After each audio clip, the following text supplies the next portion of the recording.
Assalamualaikum warahmatullahi wabarakatuh. Halo sahabat UMSI. Hari ini kita kembali di podcast spesial kita. Nah, di kesempatan kali ini juga telah hadir narasumber istimewa kita, yaitu Bapak Rektor Umar Congge Esos MSI CRNPA. Beliau ini adalah seorang motivator, seorang ahli di bidangnya, dan beliau juga salah satu pelopor dari perubahan nama menjadi Universitas Muhammad Sinjai seperti yang kita kenal saat ini. Oke. Assalamualaikum warahmatullahi wabarakatuh, Pak Umar. Waalaikumsalam warahmatullahi wabarakatuh. Bagaimana kabar hari ini, Pak? Sehat? Alhamdulillah sehat. Alhamdulillah. Nah, teman-teman, hari ini telah hadir di tengah-tengah kita narasumber istimewa kita. Nah, tak perlu berlama-lama lagi, kita akan mendengarkan wawasan yang paling berharga yang akan disampaikan oleh beliau beberapa menit ke depan. Nah, tanpa berlama-lama lagi, kita akan menanyakan beberapa pertanyaan yang sangat urgent menurut kami, yang begitu banyak penasaran di balik suksesnya STISIP menjadi atau berubah nama menjadi Universitas Muhammad Sinjai. Nah, yang pertama Pak yang ingin saya tanyakan adalah sebelum STISIP atau sebelum Universitas Muhammad Sinjai berubah nama menjadi universitas yang kita kenal saat ini, apa yang menjadi jabatan pertama Bapak di kampus tersebut? Ya, baik, terima kasih. Kira kita mulai dengan ucapan Bismillah. Assalamualaikum warahmatullahi wabarakatuh. Waalaikumsalam warahmatullahi wabarakatuh. Tentu saya pertama mengucapkan terima kasih atas kesempatan yang diberikan kepada saya untuk kita bincang-bincang seputar histori dan tentu bicara tentang bagaimana masa depan UMSI ke depan. Jadi sesuai pertanyaan tadi, bahwa pada saat pertama kali menginjakkan kaki di sekolah tinggi Ilmu Sosial dan Politik Muhammad Sinjai, karena di pertama-tama kita dalam satu BPH sungguhnya ada dua perguruan tinggi. Yang pertama adalah Sekolah Tinggi Ilmu Pertanian yang berdiri pada tahun 2002, dan kemudian setahun berikutnya berdiri Sekolah Tinggi Ilmu Sosial dan Politik Muhammad Sinjai, itu tahun 2023. Tentu pertama kali ya sejak berdirinya UMSI, saya sebenarnya sudah berada di UMSI pada tahun 2003. Jadi pertama kali ya tentu hanya sebagai dosen biasa, yang kala itu secara administrasi belum tercatat benar, di mana dosennya masih sangat sedikit, apalagi yang memiliki pendidikan jenjang S2 itu masih sangat sedikit, sehingga saya kala itu di tahun 2023 baru saya dan ada satu dosen yang sekarang dosen DPK, Pak Dr. Jamal, itu adalah dosen yang kedua. Yang pertama berpredikat sebagai magister administrasi publik. Yang lain itu banyak dosen, tetapi sebenarnya tidak terlalu relevan dengan jurusan administrasi publik, akan tetapi karena memang kita ini memiliki niat dan semangat yang kuat untuk memajukan sekolah tinggi ilmu sosial dan politik, sehingga teman-teman yang memiliki minat untuk menjadi tenaga edukatif atau dosen itu kita undang untuk masuk di UMSI, yang tentu pada awalnya sebagai dosen biasa yang hanya digaji per semester, karena memang belum ada juga cukup dana untuk membiayai atau memberi gaji kepada dosen. Tapi dosen-dosen kita di awalnya memang mereka itu karena semangat keikhlasan dan pengabdian kepada persyarikatan, kepada sekolah tinggi, maka tanpa digaji pun mereka bisa dan bersedia untuk mengajar, seperti juga yang saya alami. Jadi pada awalnya sebenarnya kami itu sebagai dosen yang bisa dikatakan tanpa digaji, kan hanya semangat ingin mengabdi kepada persyarikatan sehingga kita bisa lakukan. Tetapi lama kelamaan ya, karena memang semakin hari semakin kepercayaan masyarakat terhadap perguruan tinggi khususnya STISIP itu semakin tinggi, sehingga semakin tahun juga semakin banyak mahasiswanya. Pada awalnya kita punya mahasiswa itu tidak sampai 10 orang. Tidak sampai 10 orang. Tapi karena kita juga memang melakukan promosi-promosi, akhirnya dengan promosi itu mereka percaya dan mereka masuk ke UMSI. Ke Sekolah Tinggi Ilmu Sosial dan Politik. Jadi awalnya itu kami sebenarnya 2023, kemudian ya sampai sekarang. Saya kira seperti itu. Oke, sangat luar biasa dan sangat menginspirasi kepada teman-teman yang di luar sana. Nah, lanjut nih Pak, pertanyaan kedua adalah kita sudah mendengarkan tadi kisahnya, alurnya, begitu, sehingga UMSI ini menjadi universitas pertama di Sinjai. Mungkin bisa diceritakan Pak bagaimana alur terbentuknya UMSI sebagai universitas pertama di Sinjai. Ya, terima kasih. Jadi sebenarnya kalau kita ingin bicara tentang sejarah atau terjadinya perubahan dari sekolah tinggi menjadi Universitas Muhammadiyah Sinjai, ya saya kira luar biasa panjangnya. Tetap saya kira kita angkat saja yang poin-poin penting saja, bahwa seiring dengan semakin meningkatnya kepercayaan masyarakat terhadap perguruan tinggi ini, khususnya perguruan tinggi STISIP dan STIP, maka itu juga menjadi pemantik bagi kami untuk lebih maju dan berkembang, apalagi dengan didukung oleh kebijakan pemerintah, di mana pemerintah membuat kebijakan bahwa apabila ada 2 atau lebih perguruan tinggi yang ingin melakukan penyatuan atau penggabungan, maka itu dimungkinkan. Nah, berdasarkan itu maka kami bersama pimpinan yang lain, karena waktu itu saya masih wakil ketua 1 kalau tidak salah. Kalau bukan wakil ketua 1 sudah ketua, sepertinya sudah ketua STISIP. Jadi waktu itu kita bersama dengan BPH, dengan pimpinan dalam hal ini ketua STIP Muhammadiyah Sinjai, dalam hal ini kalau tidak salah ya Pak Andi Muhtar Mapatoba sebagai ketua di STIP dan saya sebagai ketua di STISIP Muhammadiyah Sinjai. Lalu kita membuat panitia, Pak Andi Muhtar sebagai ketua tim dan saya sebagai wakil ketua tim. Karena kebetulan Pak Andi Muhtar maju sebagai calon anggota legislatif, maka tanggung jawab untuk melanjutkan penyatuan ini diserahkan kepada saya. Dan tentu dengan kepercayaan itu maka kami bekerja keras bersama dengan teman-teman pimpinan yang lain dan juga menjalin hubungan dengan pihak-pihak yang bisa memberikan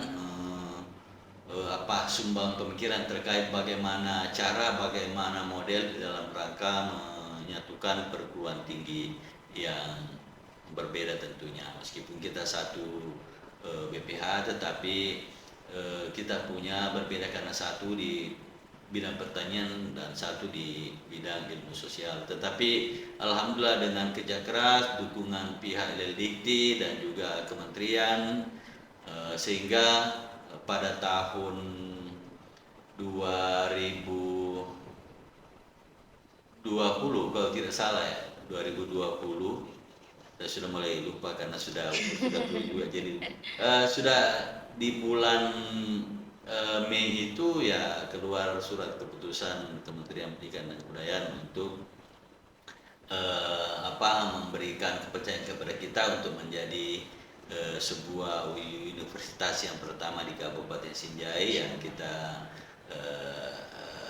sebut sekarang ini UMSI, Universitas Muhammadiyah Sinjai. Ya, saya kira ini namanya juga ini agak memang tidak ada, saya kira tidak ada samanya. Ya, tidak ada samanya, sehingga ini memang juga menarik, dan seiring dengan itu ya luar biasa, kepercayaan masyarakat sudah semakin meningkat, jumlah mahasiswa semakin bertambah, jumlah dosen juga kita tambah. Lalu kemudian alhamdulillah pada awalnya kita melakukan penggabungan. Pertama, sekolah tinggi pertanian itu 3 prodi dan sekolah tinggi sosial politik 2 prodi. Jadi waktu kita bergabung itu hanya 5 prodi, dan sekarang ini sudah ada 12 prodi. Jadi ada, tidak salah, 7 tambahan. Ada 7 tambahan prodi baru, termasuk program magister administrasi publik. Yang lainnya ada di Fakultas Teknik, ada perencanaan wilayah dan kota, ada rekayasa perancangan mekanik, ada tril teknik rekayasa listrik, dan 1 bisnis digital. Dan semua sekarang ini sudah terakreditasi. Jadi semua prodi-prodi yang lama itu sudah terakreditasi B. Ya, kalau sekarang ini ya baik sekali. Dan yang lain prodi baru itu sudah terakreditasi baik, dan insya Allah ada beberapa prodi ini nanti kita akan melakukan reakreditasi, termasuk juga nanti akreditasi institusi yang sudah B. Itu juga mungkin nanti kita akan dalam waktu dekat kita akan melakukan persiapan untuk menghadapi reakreditasi, dengan harapan ya kita berharap agar supaya akreditasinya paling tidak tetap atau unggul. Tapi kalau untuk prodi, ada beberapa prodi ini saya kira sudah bersyarat untuk unggul, khususnya prodi-prodi yang 5 itu yang sudah lama. Sehingga dengan demikian kalau prodi itu sudah akreditasinya menjadi unggul, maka saya kira insya Allah nanti kepercayaan masyarakat semakin lama semakin besar terhadap UMSI, sehingga kita berharap UMSI ini akan menjadi perguruan tinggi yang diminati bukan hanya di Kabupaten Sinjai, tetapi juga di Sulawesi, bahkan di Indonesia. Dan sekarang terbukti ada beberapa mahasiswa kita dari Sulawesi Tenggara, Sulawesi Tengah, dari Kalimantan, dari NTB, dari banyak sekali, sehingga kami senantiasa dengan teman-teman, dengan pimpinan yang lain, para wakil rektor, para dekan, para ketua prodi, dosen, bekerja semaksimal mungkin untuk lebih meningkatkan kepercayaan terhadap masyarakat, sehingga mereka lebih berminat untuk masuk di UMSI. Nah, saya kira seperti itu. Oke, baik Pak. Nah, melihat dari perkembangan, karena kita juga sudah mengetahui bahwa UMSI telah berdiri selama 3 tahun. Tentu banyak harapan masyarakat sehingga menitipkan anaknya untuk melanjutkan pendidikannya di perguruan tinggi, khususnya di Universitas Muhammadiyah Sinjai. Tentu orang tua ini juga melihat prestasi kampus. Nah, yang menjadi pertanyaan adalah semenjak Bapak menjabat sebagai Rektor Universitas Muhammadiyah Sinjai, prestasi apa yang pernah diraih, baik itu akademik maupun non-akademik, baik itu dosennya maupun mahasiswanya, Pak? Silakan. Ya, saya kira ini pertanyaan yang sangat bagus. Jadi kalau bicara tentang prestasi UMSI di usia yang ketiga ini, saya kira luar biasa, itu menurut kami. Karena pertama, kalau dari segi perserikatan, UMSI ini adalah masuk kategori 5 besar perguruan tinggi Muhammadiyah yang mendapatkan penghargaan sebagai perguruan tinggi pemerhati atau pembina cabang ranting di seluruh Indonesia. Dari sejumlah kurang lebih 170 perguruan tinggi, UMSI mendapatkan penghargaan dari pimpinan pusat sebagai perguruan tinggi 5 besar sebagai pemerhati cabang dan ranting. Kemudian selanjutnya dari kementerian melalui LLDikti.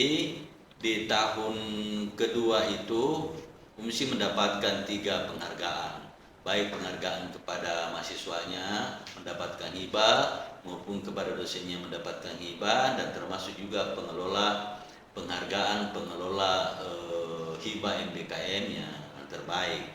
Di tahun ketiga kemarin UMSI mendapatkan lagi penghargaan kepada mahasiswa dan dosen. Lalu kemudian ada lagi penghargaan yang satu adalah penghargaan terhadap rektor. Jadi UMSI mendapatkan penghargaan sebagai rektor yang inovatif. Dan itu tidak semua. Dari LLDikti 9 ini kalau tidak salah ada 10 yang masuk dalam kategori dosen rektor inovatif, dan UMSI ada di dalamnya. Saya kira itu luar biasa. Dan selain itu ada banyak hibah-hibah yang didapatkan sejak 3 tahun, ya 2 tahun terakhir ini, ya bahkan 3 tahun terakhir ini UMSI itu sudah mendapatkan hibah hampir 10 miliar. Ya, sekarang yang terakhir ini 2,6 miliar. Ini tahun ini dosen kita, prodi kita ada 2, prodi AP dengan prodi agro dengan MSDP itu mendapatkan hibah. MSDP dengan agro itu masing-masing mendapatkan 700 juta, dengan AP itu mendapatkan hampir 600, dan ISS juga, institusi juga mendapat. Jadi jumlahnya itu hampir ya 3 miliar, dan setiap tahun mendapatkan itu. Jadi sudah hampir 10 miliar. Dan itu saya kira masuk juga dalam kategori prestasi, karena setiap tahun mesti mendapatkan, dan ada banyak perguruan tinggi lain yang tidak mendapatkan itu. Itu semua kita dapatkan karena memang juga kita memiliki komitmen untuk maju bersama, sehingga dosen, mahasiswa, pimpinan harus bekerja keras untuk selalu maju dan bekerja keras. Dan saya kira hasilnya sekarang kita sudah nikmati. Bahkan dalam rangka meningkatkan kinerja perguruan tinggi, maka dosen-dosen itu kita berikan rekomendasi untuk studi lanjut. Bagi yang S2 itu kita berikan biaya untuk melanjutkan studi.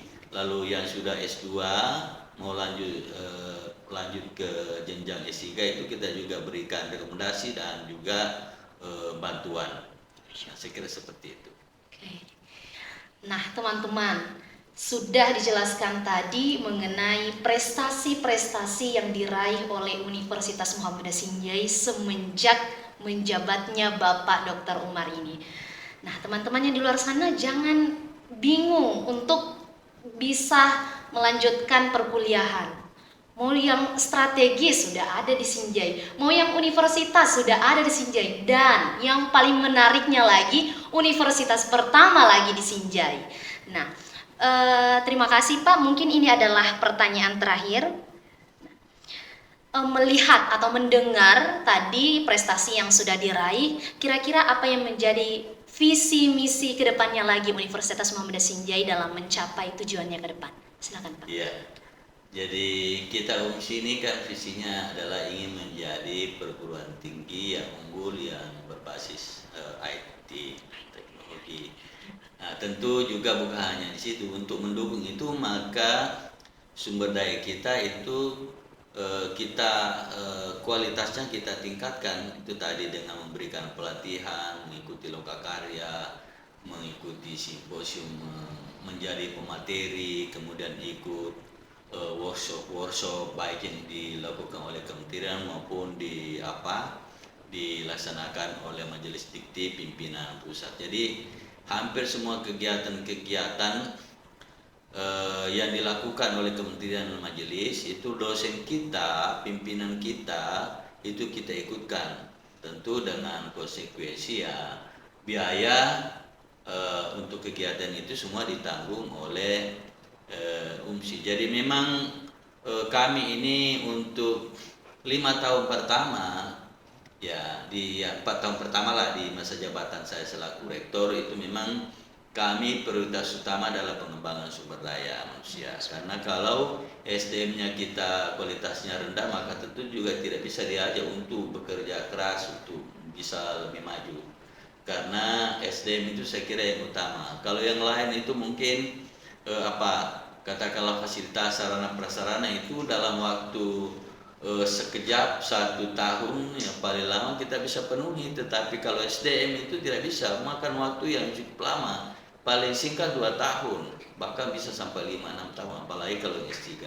Sehingga ke depan ini saya kira memang kita senantiasa adalah mengembangkan sumber daya manusia. Sambil itu juga secara berbarengan kita juga secara bertahap melakukan pembangunan sarana prasarana, termasuk juga saya kira sekarang ini kan UMSI sudah memiliki UMSI Guest House di depan sana tadi kita lewati. Iya, betul, Pak. Dan sekarang ini adalah ruang poskes, ini adalah yang berlantai 2, ini juga adalah milik UMSI, dan itu dibangun di sebelahnya ini ada ruang kuliah pasca sarjana.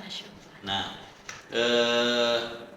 akhir tahun ini insya Allah kita akan meluncing sebuah klinik milik UMSI. Ada aset yang kita di sana, bahkan jika keluar izinnya dari pemerintah daerah dan juga ada rekomendasi dari pimpinan pusat, insya Allah nanti saya kira tahun ini akan paling tidak dia klinik, tapi kita juga berupaya bukannya klinik tapi akan menjadi rumah sakit, dan itu akan nanti membangun kemitraan dengan BPJS sehingga masyarakat yang tidak mampu nanti kita bisa cover atau kita bisa layani di sana. Dan bahkan kami punya cita-cita jika klinik itu nanti berdiri, maka masyarakat yang tidak mampu itu nanti kita berikan pemeriksaan tekanan darah secara gratis. Itu sebagai salah satu wujud partisipasi dan sumbangan kita terhadap masyarakat dan pemerintah daerah Kabupaten Senjai. Karena memang juga UMSI ini sebagai bagian daripada amal usaha Perserikatan Muhammadiyah, ide awalnya didirikan dalam rangka memberikan bantuan kepada orang-orang yang tidak mampu, termasuk masyarakat yang tidak mampu. Ya, juga kepada mahasiswa tentu bagi yang tidak mampu nanti kita menyiapkan beasiswa internal. Kita membangun jaringan di beberapa perguruan tinggi di Pulau Jawa, terutama perguruan tinggi Muhammadiyah di UMY itu. Kalau ada mahasiswa kita yang berprestasi, kita akan bermitra, kita telah bermitra dan menyekolahkan di sana dan dibiayai oleh UMY. Begitu juga di UMS, ada 5 dosen kita nanti ini insya Allah akan diberikan beasiswa untuk studi lanjut S2, itu dengan biaya beasiswa dari Universitas Muhammadiyah Solo atau UMS. Nah, itu juga sebagai salah satu bukti komitmen kita untuk meningkatkan kapasitas dan kompetensi kita punya dosen. Satu lagi, insya Allah ini dalam waktu dekat juga setelah klinik kita dirikan, maka kita akan membangun, sebenarnya sudah dimulai, tetapi tinggal kita mau lanjutkan. Jadi akan membangun auditorium UMSI. Nanti auditorium itu kita akan gunakan untuk kegiatan-kegiatan yang sifatnya kegiatan akademik, wisuda, atau kegiatan-kegiatan seminar, dan juga tentu kita buka untuk umum.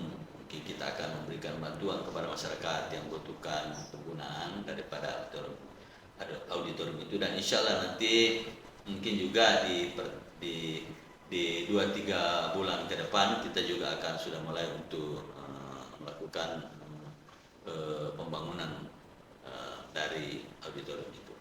Saya kira itu masih banyak lagi sebenarnya yang ingin saya sampaikan, tapi saya kira waktu yang terbatas sehingga mungkin hanya itu ya. Untuk lebih jelasnya mengetahui tentang bagaimana visi misi UMSI ke depan, saya kira ya bisa kita bincang-bincang di luar, atau mungkin ada orang atau ada tokoh yang mau berkunjung ke UMSI, insya Allah. Karena UMSI ini senantiasa membuka jaringan kerjasama dengan berbagai lembaga, institusi, termasuk perguruan tinggi.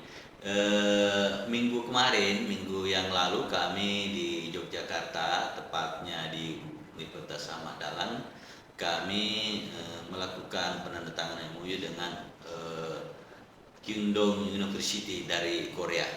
Ya, mungkin waktu dekat ini kita akan UMSI akan mendapat lagi undangan dari Kementerian Pendidikan Kementerian Pendidikan melalui Dikti diundang untuk melakukan kerjasama dengan perguruan tinggi yang ada di Uzbekistan. Jadi itu semua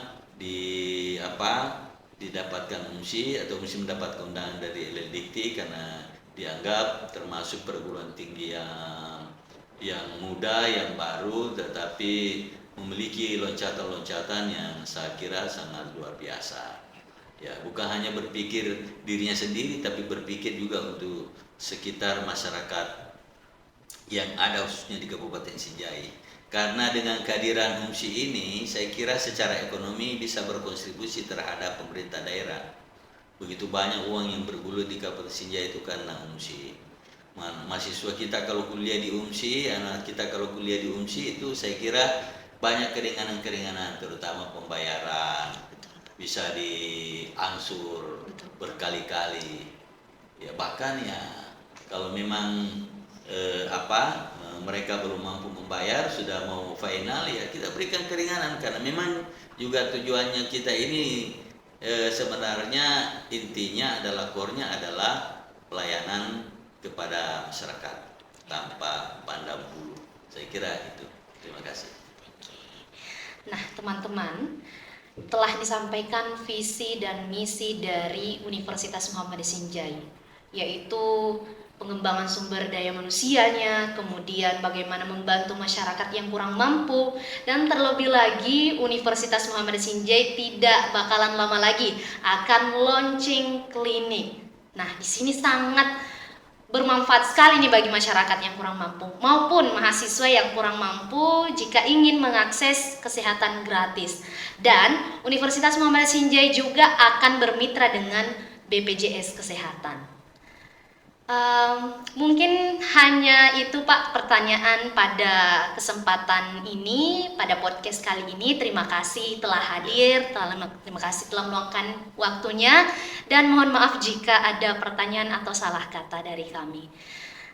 Nah, teman-teman sekalian, terima kasih telah mendengarkan atau menyaksikan podcast kami pada hari ini. Dan jangan lupa sering nonton podcast ini untuk mendapatkan info menarik tentang UMSI. Terima kasih, saya Siti Aisyah dan Pak Umar selaku Rektor mengucapkan terima kasih telah meluangkan waktunya. Mungkin kita bisa bersama-sama mengucapkan moto UMSI kita pada hari ini, Pak. UMSI, maju bersama.